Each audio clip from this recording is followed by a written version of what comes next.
کیا خوبصورت انداز ہے اور کیا انوکھا رنگ قرآن پاک نے بیان کیا. فرمایا ان فی ذالک لذکریٰ، فرمایا بے شک اس میں نصیحت ہے قرآن پاک میں، اس میں نصیحت ہے قرآن پاک میں. لمن کان لہ قلب، لیکن اس کے لیے جو دل رکھتا ہے.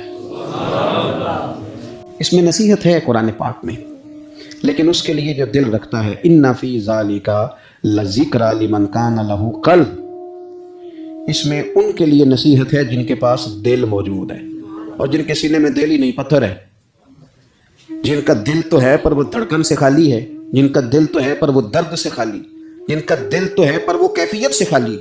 پاک ہوئے تے پاک کی ملدا ہی، بن پاکوں پاک نہیں ملدا. سارے جسم دے تومن نالوں اکو ٹکڑا تولا دل دا. اور اقبال کہنے لگے دلے بیدار پیدا کر کہ دل خوابیدہ ہے جب تک نہ تیری ضرب ہے کاری نہ میری ضرب ہے کاری. اور فاضل بریلوی نے تو مشورہ دیا ہے، کہنے لگے دل کو کام لگا دو. حضور کون سے؟ فرمانے لگے دل ہے وہ دل جو تیری یاد سے معمور رہا، اور سر ہے وہ سر جو تیرے قدموں پہ قربان گیا. جو دل رکھتا ہے وہ قرآن پاک سے نصیحت لے گا. جس کے پاس دل ہے، اس کا مطلب ہے کچھ سینوں میں گوشت کا لوتھڑا تو ہے پر دل نہیں. ان کے سینوں کے اندر خون پمپ کرنے والی مشین تو موجود ہے جو دھڑک رہی ہے جب سے وجود بنا ہے، لیکن وہ دھڑکنے خالی ہیں. دل جب دھڑکتا ہے تو وہ کسی کے لیے دھڑکنا چاہیے، اور کسی کا درد ہو دل میں. اللہ تعالیٰ نے قرآن مجید میں فرمایا کہ میں نے دل دو نہیں بنائے، دل ایک بنایا. اس میں کہ کہیں یہ نہ ہو کہ دو دل ہوں تو ادھر کوئی اور ہو ادھر رب ہو. فرمایا نہیں، دل ہی ایک بنایا ہے، کوئی اور آ ہی نہیں سکتا. یا خدا رہے گا یا محمد مصطفیٰ رہیں گے صلی اللہ علیہ وسلم. دل ہی ایک بنایا ہے، اور دل ہے وہ دل جو تیری یاد سے معمور رہا. دل دھڑکے اور پھر وہ تڑپے، وہ کسی کے دکھ میں تڑپے، وہ کسی کے درد میں تڑپے، وہ کسی کی پریشانی پہ تڑپے، وہ کسی کی محبت میں تڑپے. اور جب وہ خوب تڑپے نا تو وہ تڑپ جو ہوتی ہے، کچھ زخم ایسے ہوتے ہیں جن کا مزہ آتا ہے. یعنی جب بازو کا زخم ٹھیک ہونے پہ آئے تو آپ اسے تھوڑا سا ہاتھ لگائیں تو وہ تھوڑا سا نا مزہ دیتا ہے. کچھ زخموں کا بھی مزہ ہوتا ہے. آتش کہنے لگا وہ مزہ دیا ہے تڑپنے کہ میری آرزو ہے یا رب میرے دونوں پہلوؤں میں دل بے قرار ہوتا. میرا دل کرتے دو دل ہوتے، میں ایک سے تڑپا ہوں تو اتنا مزہ ہے، اگر میں دو سے تڑپتا تو کتنا مزہ ہوتا. میرے دونوں پہلوؤں میں دل بے قرار ہو. عزیز بھائی، دل پر محنت، دل کی صفائی. 2 4 5 دن آپ غسل نہ کریں، مسواک نہ کریں. شبیستان سے متصل ہے بہشت، مکی ادھر کے بھی جلوے ادھر کے دیکھتے ہیں. سنا ہے اس کے شبیستان سے متصل ہے بہشت، مکی ادھر کے بھی جلوے ادھر کے دیکھتے ہیں. سنا ہے بولے تو باتوں سے پھول جڑتے ہیں. اگر یہ بات ہے تو چلو بات کر کے دیکھتے ہیں. اگر یہ بات ہے تو چلو پھر بات کر کے دیکھتے ہیں. میرے عزیز کہنے لگے کہ وہ نا جناب ہم نے صرف دیوار صاف کی. دل بیدار پیدا کر کہ دل خوابیدہ ہے جب تک نہ تیری ضرب ہے کاری نہ میری. کچھ چیزوں سے دل سخت ہوتا ہے. جو لوگ دنیا داری کی اور فضول باتیں زیادہ کرتے ہیں ان کا دل سخت ہو جاتا ہے. جو ہنستے زیادہ ہیں ان کا بڑا سخت ہو جاتا ہے. اور صوفیاء کہتے ہیں جو کسی پہ ہنستے ہیں نا ان کا تو مردہ ہی ہو جاتا ہے، تو معاملہ ہی ختم ہو گیا. اور جو لوگ رزق حرام کی طرف بڑھتے ہیں ان کا دل بھی مردہ ہو جاتا ہے. اور اقبال کہتے ہیں جو مشینی زندگی گزارنے لگتے ہیں نا روحانی زندگی سے نکل جاتے ہیں. ہم آج کل مشینی زندگی پہ آ گئے. ہمارے پاس انٹرنیٹ ہے، موبائل ہے، آواز کے فاصلے اتنے کم ہوئے ہیں کہ دلوں کے فاصلے بڑھ گئے. اقبال کہنے لگے دل کے لیے موت ہے، دل کے لیے موت ہے، دل کے لیے موت ہے یہ مشینوں کی حکومت. احساس مروت کو کچل دیتے ہیں یہ آلات پہ زندہ ہیں ہم. دل کے لیے موت. اور کسی کے گھر جانا، دروازے پہ دستک دینا، اور کبھی خط لکھنا تو سوچ سوچ کے، کبھی کاٹنا تو پھر لکھنا. لفظ یہ اس کے شایان شان نے یہ جملہ میں نے بدل دیا ہے، لیکن اب بے باکانہ گفتگو ہے. تو مجھے وائس کر دے، میں تجھے وائس کر دوں گا، حال ہی کوئی نہیں. تو کیا کوئی سوچے گا، کیا کوئی لکھے گا، کیا کوئی اس میں خوبصورتی کے رنگ بھرے گا. سخت ہو جاتے ہیں دل جب آپ مشینوں کی زندگی میں زندہ رہتے ہیں. دل نرم کیسے ہوتے ہیں؟ میرے نبی پاک نے فرمایا یتیم کے سر پہ ہاتھ پھیر، رب تیرا دل نرم کرے گا. اگر زنگ لگ جائے دل کو تو اللہ کا ذکر کر، قرآن پاک کی تلاوت کر، اللہ تیرے دل کو نرم کر دے گا. اور پھر فرمایا کہ اگر دل سخت ہو جائے تو موت کو یاد کر، تیرا دل نرم ہو جائے گا. اچھوں کی صحبت اختیار کریں تو دل نرم ہو جاتا ہے. قبروں کی زیارت کریں، جائیں کبھی اپنے شہر کے قبرستان میں، غور کریں کہ وہ چودھری صاحب لیٹے ہیں، یہ علامہ صاحب لیٹے ہیں، وہ فلاں بہت بڑے افسر لیٹے ہیں، وہ دیکھو وہ میرا عزیز لیٹا ہے۔ وہ ہارون رشید نے کہا حضرت داؤد طائی سے نصیحت کر دیں، تو فرمانے لگے باپ کدھر ہے تیرا؟ کہا حضور قبرستان میں، اماں قبرستان میں، دادا نانا بڑے بھائی سب قبرستان۔ فرمایا میں کیا نصیحت کروں؟ او پہ دس دیاں نہیں قبراں جنہاں تے پھول پے، تو ادھروں کوئی بھی نہیں آمدا، تے ادھروں لکھاں گئے، تے سہ جوڑ سنگت دے ڈٹھے، سہ جوڑ 100 سال کی دوستیاں، سہ سال سنگت دے ڈٹھے، وہ تکو آخر وتھاں پئیاں، اور جنہاں بعد اسی پل نہیں سنجیندے، ایک پل نہیں سنجیندے، پھر وہ شکلاں بھی یاد نہ رہی، سہ جوڑ۔ کہا یہ کوئی کم ہے دل کو نرم کرنے کے لیے؟ تیرے پاس موت کا تذکرہ قبروں کی جائے کو تھوڑی ہے؟ یہ چیزیں دل نرم کرتی ہیں یار، نرم کرتی ہیں چیزیں دل۔ سختی طبیعتوں کی، مزاجوں کی سختی، دوسروں کے بارے میں ڈاٹے جذبات، ہمارے رویے ڈاٹے، ہماری طبیعتیں سخت۔ حضرت عبداللہ ابن مسعود رضی اللہ تعالیٰ عنہ نے ایک شخص کو جنازے کے موقع پہ ہنستا ہوا دیکھ لیا، فرمایا آج کے بعد تیرے ساتھ کلام نہیں کروں گا۔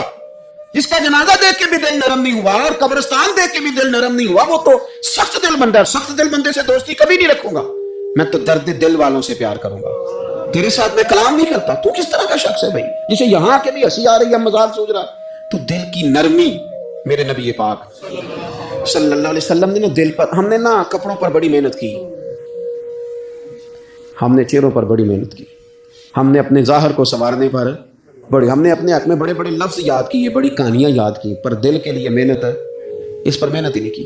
اعلیٰ حضرت فاضل بریلوی کتنے بڑے عالم ہیں، 1000 کتاب کے مصنف، اور ان کے فتاوی موجود ہیں کہ جس بندے کا تلفظ ٹھیک نہ ہو، یعنی جو ضروری قواعد ہیں وہ قرآن پاک کے جس کو نہ آتے ہوں، اس کے پیچھے نماز نہیں۔ جو ہا اور ہا میں فرق نہیں کر سکتا، حمزہ اور عین میں فرق نہیں کر سکتا، وہ الفاظ کا معنی بگاڑ دے گا۔ لیکن اعلیٰ حضرت چونکہ صوفی ہیں، درویش ہیں، علم کے ساتھ تو ایک اور رنگ بھی بیان کرتے ہیں۔ وہ کہتے ہیں یہ نہ ہو کہ صرف تو حروف کے ہیر پھیر میں لگا رہے، سورہ کبرے ٹھیک کرتا رہے، دارابا یادرب کے چکر میں پڑا رہے، اور دل پر تو توجہ ہی نہ دے۔ فاضل بریلوی رحمۃ اللہ علیہ فرمانے لگے کہ 2 علماء نے قرآن ایک درویش کے پیچھے نماز پڑھی، تو مستحب جو قواعد تھے نا جن کے بغیر نماز، وہ ٹھیک نہیں تھے ذرا ان کے، تو وہ کہنے لگے دیکھا جی اتنے بڑے پیر صاحب ہیں اور ان کی تو قرات ہی ٹھیک نہیں، تلفظ ہی ٹھیک نہیں۔ حالانکہ لفظ تاثیر سے بنتے ہیں، تلفظ سے نہیں۔ لفظ تاثیر سے بنتے ہیں، تلفظ سے نہیں۔ اہل دل آج بھی ہیں اہل زبان سے آگے۔ انہوں نے کہا جی بابا جی کا تلفظ ہی ٹھیک نہیں۔ اعلیٰ حضرت نے لکھا ہے ملفوظات شریف میں، فرماتے ہیں پھر وہ نہ نہانے کے لیے چلے گئے، نماز پڑھ کے فارغ ہو کے، تو وہ پانی میں اتر گئے، تو شیر ان کے کپڑے اٹھا کے لے گیا۔ اور کتنی کو دیر پانی میں رہتے، نکلے بھی تو کیسے نکلے، شرم آتی ہے۔ مختصر لباس پہن کے وہ غسل کرنے کے لیے گئے تھے، اب پانی میں سردی، کتنی کو دیر بندہ پانی میں رہے۔ لوگوں نے آ کے کہا حضور وہ آپ کے مہمان تو الجھ گئے، بڑے بری طرح پھنس گئے، مہربانی فرمائے ان کو تو بچائیں، وہ تو سخت الجھن میں۔ کیا ہوا؟ کہنے لگے وہ شیر کپڑے لے گیا، اور وہ پانی میں کچھ تو ہونا چاہیے۔ تو وہ بزرگ گئے، جا کے نہ دور کھڑے ہو کے شیر کو آواز دی، شیر کو۔ حضور کے صحابی تھے نا حضرت سفینہ، قافلے سے رستہ بھول گئے، ایک سائڈ پہ ہو گئے، تو سامنے شیر آ گیا۔ میں نے کہا ہے، لیکن جب آ جائے تو، جب شیر سامنے آ جائے، جب سامنے آ جائے پھر پتہ چلتا ہے کہ یہ تو واقعی آ گیا ہے، پھر انداز اور ہوتا ہے۔ حضرت سفینہ کے سامنے شیر ہی آ گیا، مشکات میں وہ شیر آیا۔ اب کوئی بھاگتا ہے، کوئی چڑھتا ہے درخت پہ، کوئی لکڑی اٹھاتا ہے، کوئی اسلحہ پکڑتا ہے۔ حضرت سفینہ فوراً بولے، کہنے لگے شیر ذرا خیال کرنا میں رسول اللہ کا غلام ہوں۔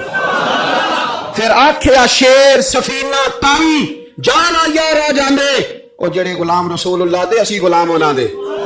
شیر دو میں لاتا رستہ چھوڑ گیا، اور بابا جی بھی گئے۔ فاضل بریلوی کہتے ہیں شیر کو آواز دی، شیر دوڑا آیا، آگے کہنے لگے وہ ہمارے مہمانوں کے کپڑے لے گئے، تو یہ شرم نہیں آتی؟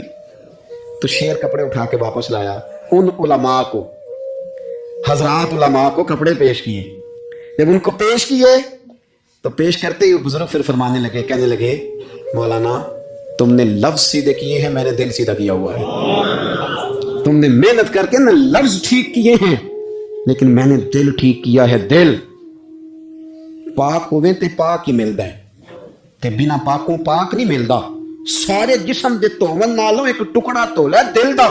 حضرت سلطان باؤ رحمت اللہ علیہ فرمانے لگے دل کالے نالوں منہ کالا چنگا، دل کالے نالوں منہ کالا چنگا، جے کوئی رمز پچھانے۔ اگر کسی کو بات کی سمجھ آئے تو دل نہیں سیاہ ہونا چاہیے، منہ ہو بھی جائے تو کام چل جاتا ہے۔ تو اپنی دل کی صفائی پر دیکھیں میرے نبی پاک علیہ وسلم نے ارشاد فرمایا کہ رب نہ تمہارے مال دیکھتا ہے نہ چہرے دیکھتا ہے، رب تو تمہارا دل دیکھتا ہے۔ اور امام غزالی حدیث لائے ہیں، حضرت عمر فاروق رضی اللہ تعالیٰ عنہ فرماتے ہیں کسی نے حضور صلی اللہ علیہ وسلم سے پوچھا کہ رب آسمانوں میں کہ زمینوں میں؟ جلوے تیری ذات کے کو بکو ہیں، جدھر دیکھتا ہوں ادھر تو ہی تو ہے۔ اللہ زمینوں میں کہ آسمانوں میں؟ تو حضور فرمانے لگے رب تو بندہ مومن کے دل میں رہتا ہے، اللہ تو مومن کے دل میں ہے۔ مومن کے دل کتنا بڑا ہے وہ دل جس میں رب ہے، رب کی یاد ہے، رب کی محبت ہے۔ اس لیے حضرت عمر فرمایا کرتے تھے میں نے دل کی آنکھوں سے اپنے مالک کی زیارت کی ہے۔ اور اقبال نے شاید اسی لیے مشورہ دیا تھا کہ دل بینا بھی کر خدا سے طلب، آنکھ کا نور دل کا نور نہیں، اللہ سے آنکھوں والا دل مانگ، اندھا نہ ہو جائے کئی طرح دل، دل بینا بھی کر خدا سے طلب، آنکھ کا نور دل کا نور نہیں۔ عزیز بھائی اللہ کے جلوے، لیکن ایک بات ذہن میں رکھنا، کسی گلاس میں تھوڑی سی غلاظت ہو نا، دودھ تو دور رہا، شہد تو دور رہا، اس میں کوئی پانی بھی نہیں پیتا، تھوڑی سی غلاظت ہو، اور آپ کی آنکھوں کے سامنے وہ غلاظت دھل بھی گئی، صاف بھی ہو گئی، شرعی تقاضے پورے ہو گئے، پھر بھی کچھ لوگ کہتے ہیں میری طبیعت نہیں مانتی، میرا دل نہیں مانتا۔ صحیح کہہ رہا ہوں میں؟ اور بھائی اتنی سی غلاظت گلاس میں تھی اور سادہ پانی نلکے کا، تو اس میں پینا پسند نہیں کرتا، اور اگر دل غلاظت سے بھرا ہو تو رب کی محبت وہاں آئے گی، خدا اپنا قرب وہاں رکھے گا۔ کسی سے جلنا، کسی سے حسد کرنا، کسی کے بارے میں عداوت رکھنا، کچی بولیاں بولنا، اور اب تو اتنا عجیب حال ہو گیا، جماعتوں کے بارے میں برا خیال کرتی ہیں، خانقاہ اور آستانوں کا یہ حال ہے کہ سبق پڑھایا جاتا ہے دوسرے کے خلاف، بس ہم ٹھیک ہیں، یہ تصوف ہے کہ میرا تو ٹھیک ہے، طریقت تو یہ تھی کہ میں ٹھیک نہیں باقی سارا زمانہ ٹھیک ہے، تو کس چکر میں پڑا ہوا ہے؟ اعلیٰ حضرت فاضل بریلوی رحمۃ اللہ تعالیٰ علیہ کے ایک درویش تھے، تو فاضل بریلوی رحمۃ اللہ سے کہنے لگے میں نے مرید ہونا ہے، فرمانے لگے پتر جلدی نہ ہو، جا سارا زمانہ دیکھ، اگر کوئی میری طرح کا مل گیا، مجھ سے بہتر مل گیا تو پھر میرے ساتھ وعدہ کر وہیں رہ جانا، ہاں اگر تیرے خیال میں نہ ملا تو پھر آنا، جا گھوم زمانہ دیکھ۔ یہ کیا بات ہوئی کہ آپ نفی کرنے لگے سارے زمانے کی اور کہیں صرف میں ٹھیک ہوں، فقط میں ٹھیک ہوں، یہ طریقت ہے؟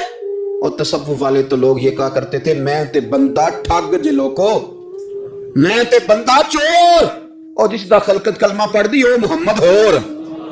وہ لوگ تو نفی کرتے تھے، وہ لوگ تو نفی کرتے تھے اپنی، کہتے تھے میں کوئی شے نہیں، میں تے بندہ ٹھگ جے لوکو، اور میں تے بندہ چور۔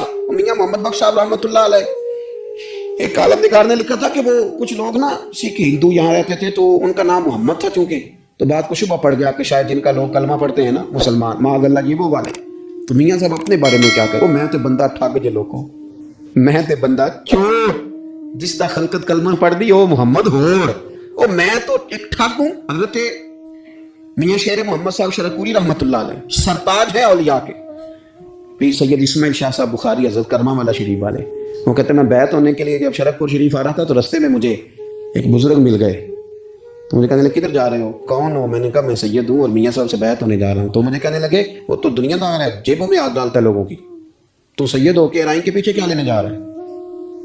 جیڑا بلے نو سید آکھے دوزخ مل نہ سزائیں، جیڑا بلے نو رائیں آکھے او جنت پینگا پائیں، کیونکہ رانجا رانجا کر دی نی میں ہوں آپ ہی رانجا ہوئی، رانجا یاکھن ساری مینوں ہیر نہ آکھے کوئی، وہ تو کدھر جا رہا ہے؟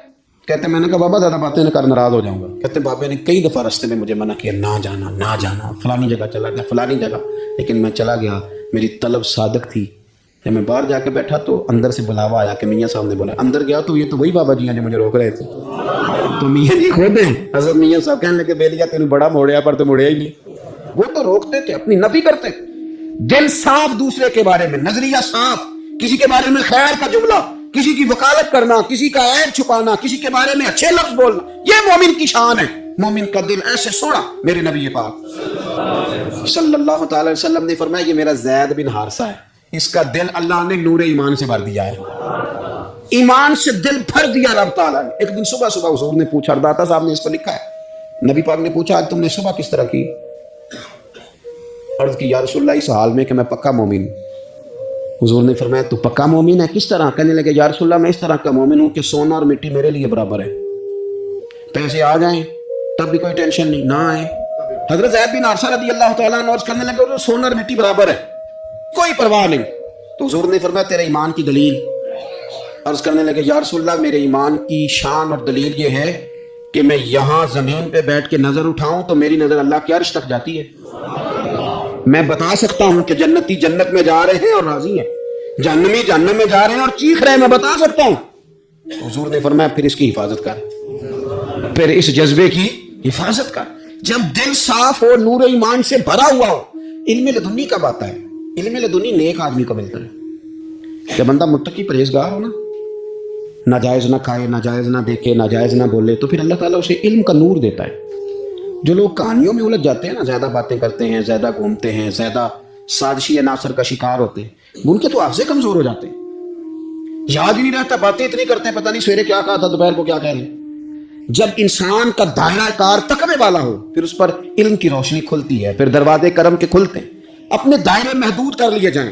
سوچے میں بڑے بڑے لوگ آپ کو زندگی میں ملیں گے، مشورے دیں گے، وہ جناب آپ کو پتہ ہی نہیں آپ کتنے بڑے ہیں، آپ فلانی جگہ کھڑے تھے، فلانے کے ساتھ ہنس رہے تھے. یہ آپ کو خراب کرنا چاہتے ہیں، کسی تکبر میں مبتلا کرنا چاہتے ہیں. آپ زمین پہ رہیں تاکہ زمین والوں سے رشتہ مضبوط رہے، دل کی صفائی، دل صاف ہو، کوئی حسد نہیں، کوئی کینہ نہیں. پتہ ہے سب سے بڑی بیماری کیا ہے بندے کی؟ خوفناک علامت کیا ہے دل کے بیمار ہونے کی؟ کہ کوئی بندہ بیماری میں ہے اور ادھر ایک بندہ اس کو دیکھ کے خوش ہو رہا ہے. کسی کو زوال آ گیا ہے، کاروبار ڈوب گیا ہے اور یہ دیکھ کے خوش ہو رہا ہے. مر گیا اس کا دل، مردہ ہے، اندر کوئی دل نہیں. اب یعنی ایک بندہ رسوا ہو گیا اور یہ خوش ہو رہا ہے، دیکھا میں نے نہیں کہا تھا. جب کوئی کسی کی رسوائی، کمزوری اور کسی کے زوال پر راضی ہونے لگے تو پھر سمجھ لیں کہ اس کا حال اتنا برا ہو گیا ہے کہ اب یہ اخلاقی طور پر مردہ زندگی گزار. ہمارا اب یہ حال ہے کہ ہم لوگوں کے دکھوں پر ہنسنے لگے. ہم کسی کے ہاں کوئی شخص تکلیف میں آتا ہے تو ہم اس کو کھیکھوں میں اڑاتے ہیں. یارو زندہ قومیں یہ کام نہیں کرتی، زندہ قومیں یہ کام نہیں کرتی. میرے نبی پاک صلی اللہ علیہ وسلم نے فتح کے موقع پر بھی گردن کو جھکا کے بتایا کہ جب رب عروج دے تو پھر اللہ کی بارگاہ میں جھک جایا کرو. کسی شخص کے پتہ ہے کہ ایک حدیث سنو، یہ مسلم شریف میں موجود ہے. حضور نے فرمایا ایک بندہ گناہ کرتا تھا، پھر اس نے توبہ کر لی. اگر کسی نے دوبارہ اسے وہ گناہ یاد کرایا کہ تو یوں ہوتا تھا، اگر کسی نے اسے دوبارہ گناہ یاد کرایا تو یاد کرانے والے کو اللہ سزا کے طور پر مرنے سے پہلے اس گناہ میں مبتلا کر دے. خفیہ تدبیر آئے گی اللہ. جس کو اللہ نے معاف کر دیا، زمین آسمان بھول گئے، فرشتوں کے دفتر سے اس کا گناہ محو کر دیا گیا، تو نے کیوں یاد رکھا؟ لیکن ہمارے دل اس طرح کے ہیں، خیر کی خبریں نہیں دیتے. ہم خیر کی خبر نہیں دیتے، مثبت بات نہیں کرتے. ہمارے رویے دوسروں کے بارے میں سخت ہیں. یعنی بہو سے داماد سے اختلاف ہو گیا، پھر اس نے معافی مانگ لی، پھر ہم نے معاف کر دیا، پھر ایک سال کے بعد دوبارہ لڑائی ہوئی تو پچھلی بات دوبارہ یاد کرنی چاہیے تھی. اس کی تو معافی دے دی تھی آپ نے، لیکن آپ نے پھر یاد کر لی وہ بات. اس کا مطلب ہے آپ نے صلح کی تھی، دل صاف نہیں کیا تھا. دل جب آپ صاف کر لیں تو پھر معاملہ ختم ہو گیا. پھر آپ پھر نکال پھینک کے ساری چیزیں. مسند امام احمد بن حنبل میں حدیث ہے، حضرت انس بن مالک رضی اللہ تعالیٰ عنہ کہتے ہیں میں بھی بیٹھا تھا، حضرت عبداللہ بن عمر رضی اللہ تعالیٰ عنہ بھی حضور کی بارگاہ میں بیٹھے تھے. نبی پاک صلی اللہ تعالیٰ علیہ وسلم نے فرمایا ابھی ایک شخص تمہارے پاس آنے والا ہے، تیاری کر لو، آنے والا جنتی ہے. کہتے ہیں ایک شخص اندر داخل ہوا تو سادہ سا بندہ، داڑھی سے پانی کے قطرے گر رہے، جوتے ہاتھ میں پکڑے یا بغل میں دبائے، وہ آ گیا، حضور سے بات چیت کی، چلا گیا. ہم بڑے خوش تھے کہ کمال نہیں ہو گیا، جس کو حضور نے دنیا میں جنت کی بشارت عطا کر دی. اگلے دن اس نے اتفاق، ہم اسی جگہ اسی حال میں بیٹھے تھے کہ پھر محبوب نے فرمایا ابھی ایک بندہ آنے لگا، جنتی ہے. کہتے ہیں وہ بندہ آیا تو دیکھ کے حیران ہو گئے، یہ تو وہی کل والا ہی بندہ ہے. اسی طرح داڑھی سے پانی کے قطرے گر رہے ہیں، جوتے اس کی بغل میں آ کے بیٹھ گیا. تیسرے دن اللہ کی قدرت ہم وہیں بیٹھے تھے، پھر حضور نے فرمایا بندہ آنے لگا، زیارت کر لو، تیاری کر لو، بندہ جنتی ہے. وہی بندہ آیا جو پہلے 2 دن آیا تھا. حضرت عبداللہ بن عمر کہتے ہیں کہ وہ حضور سے کوئی بات چیت کر کے جانے لگا تو میں اس کے پیچھے ہو گیا. میں نے اس کو جا کے سلام کے بعد کہا کہ یار میں تیرا مہمان بننا چاہتا ہوں، 3 راتوں کے لیے رکھ لو گے؟ اب محلہ بھی ایک، شہر بھی ایک. اس نے کہا جی ٹھیک ہے، آ جائیں، جو میرے پاس روکھا سوکھا ہوگا پیش کر دوں گا. فرماتے ہیں 3 راتیں 3 دن میں اس کے پاس رہا. میں جاننا چاہتا تھا کہ کون سی ایسی عبادت کرتا ہے جس کی وجہ سے 3 دن حضور نے جنت کی بشارت اس کے لیے دی، اعلان فرمایا. کہتے ہیں میں نے کوئی غیر معمولی چیز نہیں اس کے اندر دیکھی، کوئی انوکھی عبادت نہیں دیکھی. عشاء پڑھتا، فجر تک سویا رہتا، میں تہجد کے وقت اٹھتا، نفل پڑھتا. 3 راتیں یہ ہوتا رہا. ہاں جب وہ کروٹیں بدلتا تو اللہ اکبر اللہ اکبر کہتا، باقی وہ سویا ہے، فجر میں اٹھا ہے. صدقہ بھی وہ خاص نہیں اس نے دیا، خیرات بھی میں اس سے زیادہ کرتا رہا، مجھے کوئی خاص چیز نظر نہیں آئی. تیسرے دن میں جانے لگا تو میں نے اسے کہا یار سن، مجھے کوئی ضرورت نہیں تھی تیرے گھر میں قیام کرنے کی، میرا گھر قریب ہی ہے. وہ تو کمال یہ ہے کہ نبی کریم علیہ السلام نے اپنی زبان نے فیض ترجمان سے یعنی وہ زبان جس کو سب کن کی کنجی کہے، اس کی نافذ حکومت پہ لاکھوں سلام۔ حضور نے 3 دن تجھے مسلسل جنتی کہا ہے۔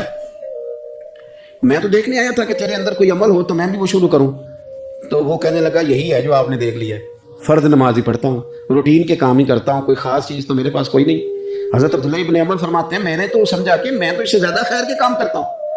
اب میں سوچتا ہوا وہاں سے نکلنے لگا کہ پھر کیا خاص بات ہے جو نبی پاک نے 3 دفعہ اسے جنتی کہا۔ جب میں نکلنے لگا نا، دروازے پہ مڑنے لگا تو اس نے آواز دی کہ یار سنو، ایک بات یاد آئی ہے۔ میں نے کہا وہ کون سی؟ کہنے لگا یار جب سے بالغ ہوا ہوں نا، جب سے اللہ نے توفیق اسلام دی ہے، میں نے جب بھی اپنا دل دیکھا ہے نا، جب بھی میرے دل میں کسی کے لیے حسد کوئی نہیں، کوئی عداوت نہیں، کوئی بغض نہیں، کوئی کینہ نہیں، کوئی کیا کر رہا ہے، میرے دل میں سب کے لیے خیر ہی ہے، دل میرا صاف ہے، اس کے علاوہ نہیں مجھے پتا کیا عمل ہے۔ حضرت عبداللہ بن عمر کہتے ہیں پھر مجھے سمجھ آ گئی ہے، یہ جو تیرے دل کی صفائی ہے نا، یہ بنیاد بن گئی ہے جس کی بنیاد پر نبی پاک نے تجھے 3 دفعہ جنت کی بشارت عطا فرمائی ہے۔ آپ دل میں میل کچھ ہے، جا کے نفل پڑھنا، عبادتیں کرنا، ریاضتیں کرنا، صدقات دینا زیادہ نفع بخش نہیں ہوتا۔ دل صاف ہو نا تو تھوڑی عبادت بھی کام آ جاتی ہے۔ یہ حدیث بتاتی ہے کہ دل صاف ہو تو تھوڑے صدقے بھی زیادہ نفع کر جاتے ہیں۔ دل پر توجہ دیں۔